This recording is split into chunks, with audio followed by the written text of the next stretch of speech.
tio esses Poluques aqui na semana fofula do Responder aos Inscritos. Vai ser um mês inteiro, tio Spook fofulitos pra você. Porque teve gente que falou, tio Spook é grosso, ele é bravo, ele... então hoje nós vamos fazer fofulito ou Picachulo pra vocês. Vamos responder fofulitos, litos. Wilson Costa, cuidado com a rima, Wilson. Olá, tio Spook, tem uma pergunta. É sobre a Igreja Católica. Xiii. Disse que o diabo está na Igreja Católica, mas onde ele está, a Igreja de Jesus Cristo? Por favor, espero que responda. Não, depois pelo incômodo.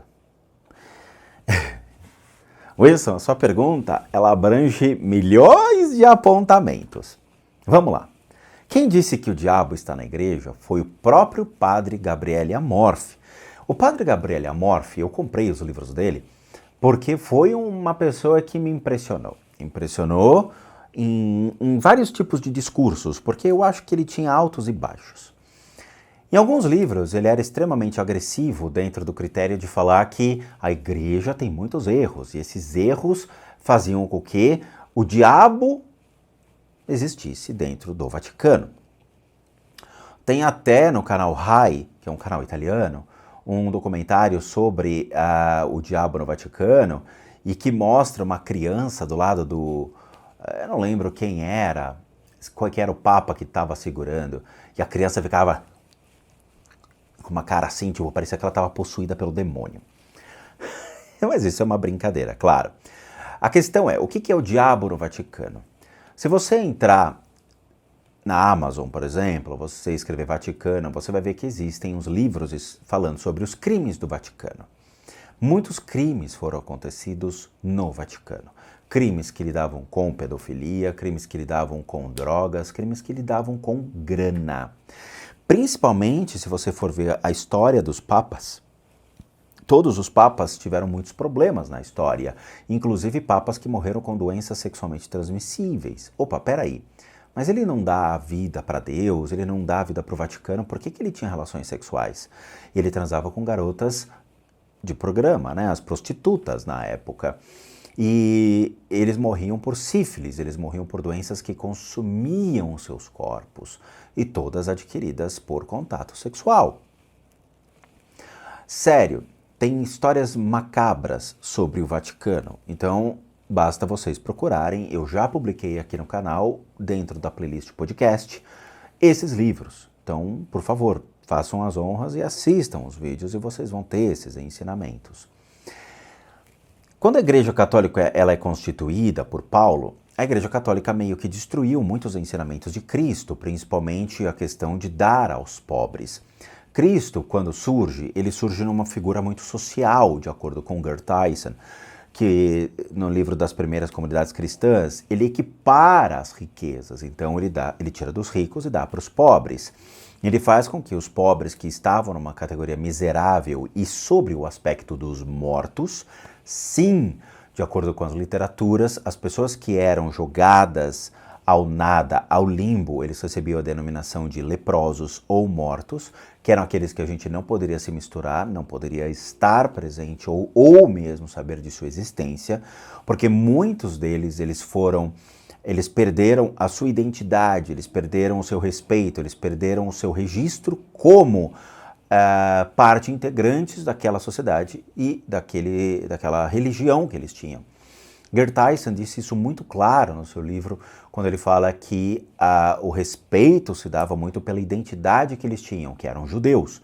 E quando o imperador tira o direito deles de entrar na cidade, no templo sagrado, eles perdem o seu título, perdem o seu respeito e eles deixam de existir naquela cidade. Então eles vivem à margem da cidade, eles vivem como mortos, como fantasmas. Tá? Então por isso que todo mal se radica, ou se cria, desde Paulo na Constituição da Igreja Católica até hoje. Então, se você entrar na internet, você vai ver todos os crimes do Vaticano. Por isso que fala que o diabo está na igreja e o diabo ele repercute na mente, obviamente, dos seus fiéis e na mente dos seus representantes. Hoje a igreja evangélica é um antro demoníaco, não tem como sair disso. É pastor que mata, é pastora que mata, por quê? Porque quer dinheiro do cara, ou quer a igreja do cara, quer a congregação, quer o poder, é a massa que movimenta. Eu acho criminoso, por exemplo, o pastor ter canal no YouTube. Por quê? Porque ele já cobra o teu dízimo e ele cobra também ali para pregar na internet, ele ganha o quê? Ele ganha o AdSense da internet. Então ele ganha pelo dízimo, ele ganha no AdSense da internet, ele ganha ainda em podcast, ele ganha notoriedade. Eu acho que isso não é o ensinamento de Cristo. Cristo não disse, vá em podcasts, meu filho, reproduza os ensinamentos bíblicos. Não. E ele vende a imagem dele, ele ganha pela imagem dele. Sabe, isso para mim é criminoso. Isso para mim é criminoso. Acho que um pastor, um padre, não precisa desse tipo de coisa. Ele consegue fazer muito pela sua congregação, estando ali no bairro, estando naquele município. Ele não precisa da internet nem cobrar AdSense desse tipo de coisa. E eu acho isso errado. Eu acho, tá? Eu acho que é uma forma do cara se vender, se monetizar de uma maneira alucinada que vai contra os princípios da igreja, que vai contra os princípios de Cristo, tá? Cristo nunca vendeu essa imagem. Cristo sempre falava para as pessoas doarem para os pobres, sabe? Então, assim, é absurdo, absurdo. Por isso que falam, o diabo sempre vai estar na igreja. Esses caras vão estar sempre onde tem dinheiro. No poder, bancada evangélica. Poliana Vitória Bastos Gomes, Gomes Bastos Vitória Poliana. Olá! Minha mãe está com uma diarreia. Meu Deus do céu, que horror! Que vai e volta. Nessa pandemia não tivemos coragem de procurar um hospital para sermos grupo de risco, enfim, por sermos grupo de risco. Gostaria de saber se a pessoa que precisa de tratamento precisa saber sobre ele. Não. Poliana, primeira coisa, eu entendo que, assim, tá numa pandemia, é complicado e tal, mas não confunda tratamentos que são complementares a tratamentos essenciais. Se sua mãe está com uma diarreia, existem mecanismos naturais, por exemplo, para que a pessoa possa combater, tá? Sei lá, os negócios de bolacha de maionese, tem um negócio, tem alguns paranauês que os médicos mesmo pedem. Nós temos médicos na família, eu e a Dani e Daniel. Na época, obviamente, os médicos falavam, Rodrigo, toma cuidado, não vá quebrar a perna, não vá se machucar, não vá ter problemas de saúde, porque os hospitais estão repletos de pessoas e a prioridade é o Covid, é a pandemia. Não vai ter médicos para te atender, porque todos estão prestando total auxílio à população nessa emergência. Perfeito, concordo plenamente, tá? Tanto que muitas cirurgias foram adiadas, muitos tratamentos foram adiados, tá? Então, sua mãe tem um problema de saúde, tenta ligar para o médico, conversa com o médico e pergunta o que realmente pode ser feito. Primeira coisa, tá? Depois disso, os tratamentos complementares que nós oferecemos aqui, eles são, sim, para enfermidades físicas, emocionais e mentais, tá? Tratamento para diarreia, dores de estômago, dores de intestino, cólicas e tudo mais, isso é de praxe, isso é fácil fazer, tá? Então, em termos de complementar os tratamentos, nós estamos à disposição. Qualquer pessoa pode fazê-lo? Qualquer pessoa pode. O valor é extremamente acessível e pessoas podem pagar para a sua família inteira. A família não precisa saber. Um exemplo disso. Uma pessoa está internada com Covid no hospital. O pai, por exemplo, está com o filho internado. O pai não vai chegar para o hospital, liga lá e fala, olha, eu queria saber se meu filho está a fim de passar por um tratamento com Spook Houses. Não, ele vai contratar direto o serviço e vai pedir para ajudar o filho. É óbvio, tá? Ele não precisa saber e como ninguém sabe. A gente não faz efeito placebo. O que é o efeito placebo? Eu não vou te falar, Poliana, que você vai ser atendida na quinta-feira, dia 28 do mês tal. Eu não vou. Por quê? Porque você vai ficar esperando o tratamento. Eu vou te tratar quando a fila de espera permitir, e aí você vai receber o tratamento naquele dia e você vai receber um e-mail falando que você foi tratada naquele dia. Ok? Com isso evitamos o quê? O achismo, o placebo. E aí você vai ter as impressões reais se você recebeu ou não o tratamento. Essa é a diferença, tá? Você fala que sua mãe é fechada a esses assuntos, mas também não é tão liberal. A sua mãe não precisa saber, tá? É a mesma coisa que você vai para a igreja e o cara fala, eu vou orar para sua família. Você vai falar, não, minha família não é católica. Não ouse orar para minha família. Entende? Gostaria de saber também como ocorrem as análises. É por foto? Nós não fazemos análises de pessoas. A gente já explicou por quê, tá? A gente só faz análises de casa das pessoas. Por que eu não faço análise das pessoas? Em 2017, se não me engano, ou 2018, eu abri essa possibilidade de poder analisar a energia do corpo das pessoas, ok? Entra num critério muito delicado, por quê? Porque algumas enfermidades, elas começam a se formar pelo corpo de energia. Então eu começo a ver energias, por exemplo, sobre o fígado de uma pessoa. Então eu, dentro das práticas integrativas complementares, eu posso falar, existe uma energia que está se formando sobre seu fígado, o que pode indicar um princípio de uma enfermidade sendo criada. E aí a pessoa vai falar que está com câncer no fígado, ok? Eu posso fazer isso? Não posso. Aqui no Brasil é complicado, por quê? Porque eu posso induzir uma pessoa a achar que realmente ela está com uma enfermidade e ela ficar fazendo vários exames e tudo mais, e a enfermidade ainda não está formada. Isso acontece sim no Oriente, tá? Eu tenho livros que falam sobre pacientes assim, de pessoas que realmente viram essas enfermidades sendo formadas, o cara fez o exame e não constatou nada, depois de 6 meses o cara estava com um câncer absurdo no fígado que consumiu o fígado dele, entendeu? Então eu não posso entrar nesse direito de fazer uma análise sobre o corpo de energia da pessoa, pré-determinando certas enfermidades que vão surgir. Pode gerar conflitos com médicos ou com organizações que não gostam desse tipo de coisa. Então vamos evitar. Outro ponto, a questão do ego do indivíduo. Uma vez um cara mandou uma foto e falou, analisa porque falaram que no centro espírita eu era médium. Aí eu vou ver, eu falo, não, você não é médium, você está repleto de obsessores. Aí o cara fica puto, reclamou e falou que realmente tinha saído do centro espírita porque no centro espírita constataram que eram obsessores que estavam atrás dele, que mesmo assim ele queria manter esses seres do lado dele, porque esses seres os protegia, o protegia das energias maléficas que estavam sendo enviadas para ele. Então assim, para evitar esse tipo de discurso idiota, eu preferi evitar fazer análise de pessoas, tá? Para evitar confusão com as práticas hoje da medicina, eu preferi também não fazer mais essas análises de pessoas físicas. Então nós só analisamos a casa das pessoas. E aí não existe, obviamente, restrição para esse tipo de coisa. Então as únicas análises que são oferecidas são para as pessoas, são para as casas, perdão. Não são mais para as pessoas, eu quis dizer, somente para as casas das pessoas. Sim, existe um valor, e esse valor ele é somente falado, tratado pelo e-mail limpezadecasas@gmail.com, tá? Somente lá você vai ter a devida informação sobre os valores e mais sobre o que podemos oferecer a você e a sua família.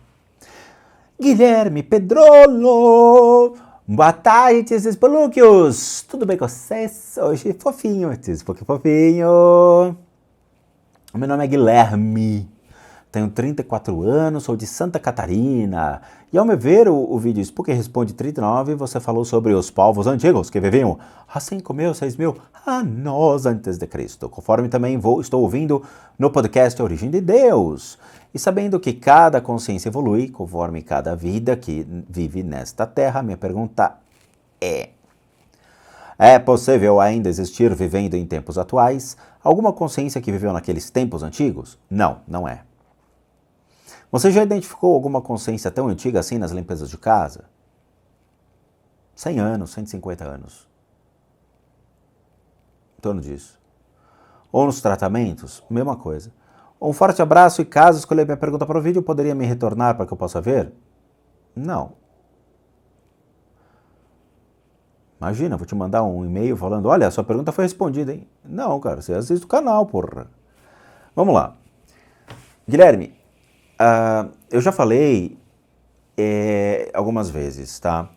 Existem alguns processos que acontecem dentro da espiritualidade. Esses processos, eles são naturalmente realizados, como o resgate dessas consciências para uma nova reencarnação. bem como o processo de encaminhamento dessas consciências que faz com que elas possam rapidamente passar à frente. No budismo, eu tenho aqui em casa 4 práticas que levam esse processo de encaminhamento natural, tá? E são práticas, ó, show de bola, shows de lock, como diz a minha avó, falecida avó falava, shows de lock. Juro pra você, é algo extremamente legal e algo que impressiona bastante a maneira como é feito e como a coisa acontece, tá? Eu fico realmente encantado e impressionado por ver todo esse procedimento tendo ali, vamos dizer assim, algo que ocorra de uma maneira bem legal, sabe? Em média, as consciências permanecem, depois de morto, 100, 150 anos. Anos nossos, ok? Mas para eles pode ser até metade das percepções. Existem certas impressões que dizem que o ano dentro da espiritualidade é meio perante o nosso. Então, seria mais ou menos, sei lá, 25 a 50 anos ou 70 anos ali que eles podem ficar no mundo espiritual.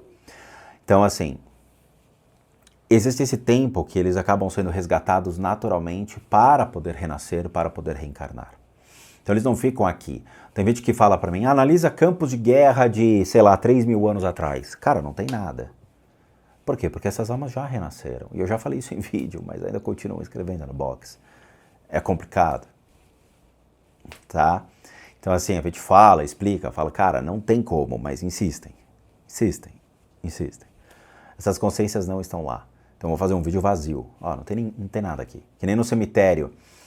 Naquele cemitério nos Estados Unidos que todo mundo fala que é a escadaria do demônio, que o demônio sobe lá e tudo mais. Não tem nada. Nada lá. Nada. Tá? E aí, como é que faz? Tá? Então, já falei, as consciências elas vão naturalmente sendo encaminhadas. Então não existe nada daquele tempo de 5.000 anos atrás. Você não vai encontrar Xerxes andando por aí. Você não vai encontrar Gengis Khan andando por aí como uma consciência, né? Desde aquele período. Provavelmente o Gengis Khan já reencarnou muitas e muitas outras vezes, tá? Então não tem como. Não tem. Ok? Mas é isso. Raíssa Coruja, essa aqui eu conheço. Olá! No vídeo Desmistificando as Crenças Populares, Paralisia do Sono, você fala sobre colocar travas para reagir e sair do estado de sono. E cita um vídeo do Leonardo DiCaprio. Infelizmente não consegui encontrar o vídeo indicado. Como assim? O filme do Leonardo DiCaprio, aquele Perception, não é? Perception? É Inception? Inception? É Inception. É isso. É o filme do Leonardo DiCaprio. Eu consigo identificar quando é um ataque, quando estou dormindo e consigo sair do sono. Não faço a menor ideia como consigo fazer isso. Mas meu esposo não consegue fazer isso e quase todas as noites acordo com grunhidos e gemidos dele, que são assustadores. Pode ser um sonho, pode ser um pesadelo. Raíssa, ele não é possuído em sonho, ele não é possuído quando está dormindo. Não existe nem possessão. Enfim, gostaria, se possível, que me explicasse como colocar as travas e como isso funciona. Eu não tenho como te ensinar isso, Raíssa, porque essas travas elas são associadas a estudos de psicologia. Se você estudar a psicologia da mente e estudar como se dá a mente humana, dentro desses critérios de sonhos, você vai entender como se faz essas travas. No filme do Leonardo DiCaprio, ele tinha aquele negócio de ficar girando o dadinho para ver se ele estava dormindo ou não, tá? Se o dado ficasse girando sem parar, ele ainda está dormindo. Se o dado caísse, significa que ele está no mundo real. E então ele tinha essa questão da mente dele. Ele não sabia para onde ele estava trafegando com a sua mente, tá? Beleza. Mas assim, quando você lida com a psicologia, vocês têm que saber separar o que é um sonho, o que é uma realidade, ok? Então você vai colocando travas no seu sonho para saber quando você interage com o sonho. Então, por exemplo, eu estou sonhando com o Crystal Lake e eu sei que veio o Jason. Quando eu sei que vem o Jason? Quando toca a música. Eu sei que o Jason está vindo. Automaticamente a minha mente aciona falando, o Jason vai aparecer, isso é um sonho, divirta-se. Ok? Outro dia eu sonhei que eu estava com filhotes de tigre. Eu sabia que aquilo não era real, então eu passei a brincar com os filhotes de tigre. Mas existem maneiras de você poder escapar dessas situações, mas isso é ensinado só pela psicologia, tá? Então tenta procurar livros que tratam sobre a temática dessa psicologia dos sonhos e como você trabalha essa questão de estar inserido dentro de um sonho e não sair com marcas ou com impressões psíquicas ou com registros psíquicos. Outro ponto, quando você fala, meu marido está grunhindo e tudo mais, isso pode ser um sonho, ou ele pode ter bruxismo, ou ele pode realmente interagir com os sonhos de uma maneira tão real em que você acha que ele está sendo atacado, e na verdade não. Eu, por exemplo, a Dani já falou que eu acabo mexendo muito o corpo, porque eu interajo muito com os sonhos, então eu acabo sonhando que eu estou fazendo Cooper. Ela me vê correndo na cama, então ela me vê com as pernas, parece que eu estou correndo. Eu estou fazendo Cooper. Significa que eu estou sendo atacado? Não. Significa que eu estou me divertindo correndo. É bom, porque daí é o famoso emagreça dormindo, né? Vai saber, podia ser. Tá? Então, assim, eu recomendo que você procure livros que tratam sobre os mecanismos do sono ou do sonho para que você possa trabalhar essas travas, tá? Mas lembre-se, você vai ter que trabalhar um sonho muito consciente, porque quando você está dormindo, a interação do seu subconsciente é muito maior, mas você vai ter que arbitrar entre ter um ponto ainda consciente sobre aquilo. Pedro DC. Olá, tia Spolúquio. Sou um grande fã e lhe agradeço, pois após começar a assistir seus vídeos, eu comecei a ter uma visão do mundo totalmente diferente do que eu tinha. Eu tenho uma curiosidade. Venho de uma criação católica e gosto muito, porém tenho muito interesse em conhecer outras coisas que o catolicismo não curte muito. Não é que não curte, né? Tudo que não está na Bíblia, para o católico, torna-se errado ou pecado. Mas ele tem um iPhone 12, ele tem um tênis da Nike, ele tem uma calça, sei lá, de marcas famosas, ele tem uma camiseta da Gap, ele tem roupas da moda, mas a Bíblia, quando lida com religião, eles são preconceituosos. Mas quando o cara tá com o iPhone 12, o padre adora, não é mesmo? Eu queria saber qual é esse critério. Li poucas coisas sobre a Ordem Rosa Cruz, mas fiquei muito interessado. O senhor achar que eu devo focar apenas em uma religião ou acha que está certo a minha curiosidade e minha pesquisa? Pedro, se você nunca comeu uma comida japonesa, você não vai saber se você gosta ou não. Se você nunca tomar uma Coca-Cola, você não vai saber se você gosta ou não. E o mais interessante é que você não vai saber fazer a base de comparação. Se você tomar a Coca-Cola, você sabe fazer uma base de comparação com a Fanta, com a Suquita, com a Dolly, com outras marcas e com outros refrigerantes, né? Você vai saber. Se você não sabe o que é a Ordem Rosa Cruz, se você não sabe o que é Umbanda, se você não sabe o que é o Espiritismo, não adianta olhar pela ótica do catolicismo as outras religiões, porque o catolicismo vai ser sempre preconceituoso. Sempre. Por que o preconceito? Por mecanismo de defesa. Eu não quero que o meu gado, eu não quero que a minha população, eu não quero que meus fiéis tenham o direito de questionar o catolicismo por meio de outros questionamentos que aquelas crenças tenham, sabe? E aí eles preferem que você não transite em outras crenças para que você não gere perguntas. E essas perguntas, os padres e pastores, eles não sabem responder. Existem muitas perguntas em que eles não sabem responder, então eles preferem destruir a sua crença, destruir a sua pessoa, e não há de homem monstruoso aqueles que tratam sobre outras religiões do que fazer com que as pessoas falem, vai lá, vê qual que é o discurso que o Spook Houses tem, que de repente você pode gostar, e de repente você vai encontrar uma religião melhor. Sabe? Eles não fazem isso. Por quê? Porque eles vão perder dinheiro dos fiéis, eles vão perder o gado que tanto alimenta a eles, eles vão perder a massa que lhe dá poder. Essa é a Igreja Católica e os evangélicos, e todas as ramificações cristãs agem dessa maneira. É um mecanismo natural de defesa. Você não vai ver isso em centro espírita. Você não vai ver um cara do centro espírita kardecista virar e falar, acho que eu vou para Umbanda. O cara vai falar, se você achar que é o melhor para você, vá. Porque eles não vivem disso, eles não vivem do dízimo das pessoas, ok? Eles têm a doação que é feita mensalmente por meio dos praticantes, das pessoas que vão lá, ou mesmo dos médiuns que frequentam a casa, porque eles tornam-se sócios daquela casa. Agora, dentro da igreja, não. Se eles perdem aqueles caras que dão o dízimo, a igreja fecha as portas e o padre e o pastor ficam desempregados, porque eles não têm dinheiro para manter uma congregação. Então, assim, é puramente business, é puramente negócio, é puramente interesse financeiro, tá? Então eu falo para todo mundo, cara, vai descobrir o que é budismo. Se você não gostar, ótimo, pelo menos você tem lugar de fala para falar, eu não gostei. Vá para o hinduísmo, não gostou? Não gostei. Pelo menos você teve lugar de fala para dizer, não gostei. E assim por diante. Se você ficar só no catolicismo metendo pau nas outras religiões, você não passa de um imbecil. E fato é esse. Um cara, é que nem cachorro, poodle, trancado dentro de casa, rosnando para pitbull na rua. Na hora que você abre o portão e fala pro poodle, fala, agora vai atrás do pitbull, ele não vai. Ele vai entrar dentro da casa e vai ficar latindo dentro da casa. É o medo, entende? Não tenha medo das outras religiões. Vá, aprenda para poder questionar o seu padre e o pastor, para que eles tenham lugar de fala depois para falar, eu não sei. Ah, por que a Bíblia tem preconceito? E aí?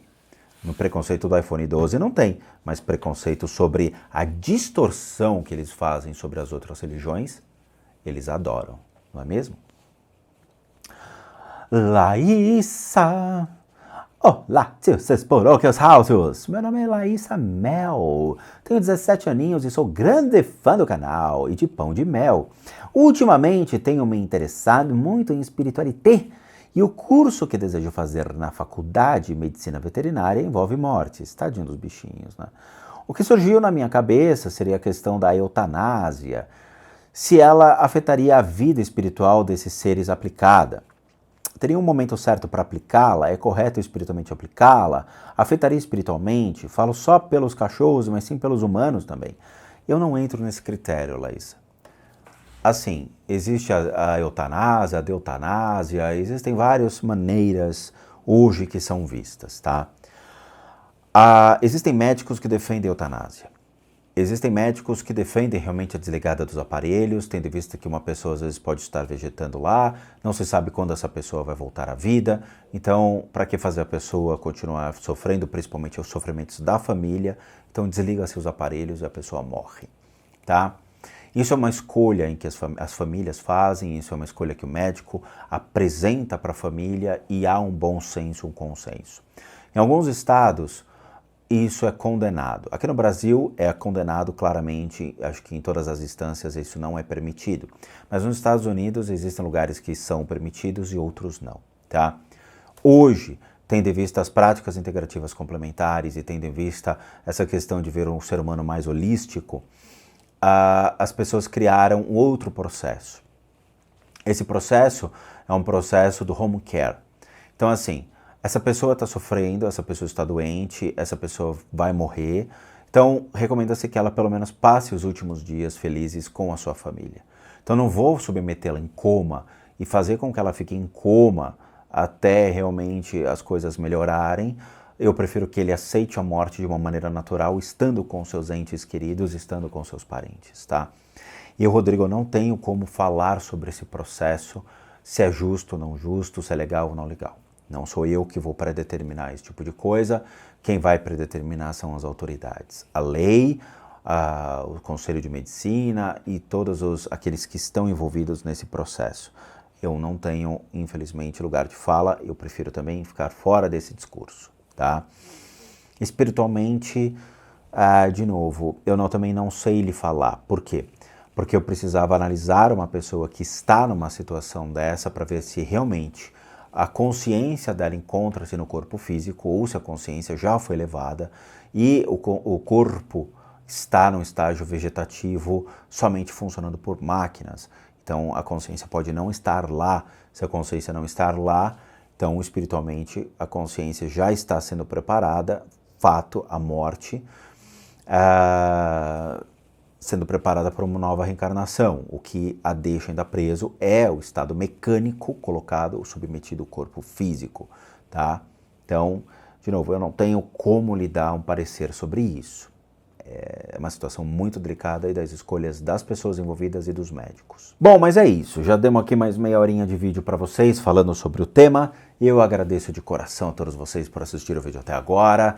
Novamente, como recadinhos finais, todo mundo aqui sabe que eu, Rodrigo, sou um terapeuta, um psicoterapeuta alternativo, sou licenciado nacional e internacionalmente por institutos que me habilitam, me capacitam, para que por meio dessas técnicas complementares a gente consiga complementar a medicina tradicional, tratamentos físicos, emocionais, mentais, bem como as limpezas de casa e as análises de casa.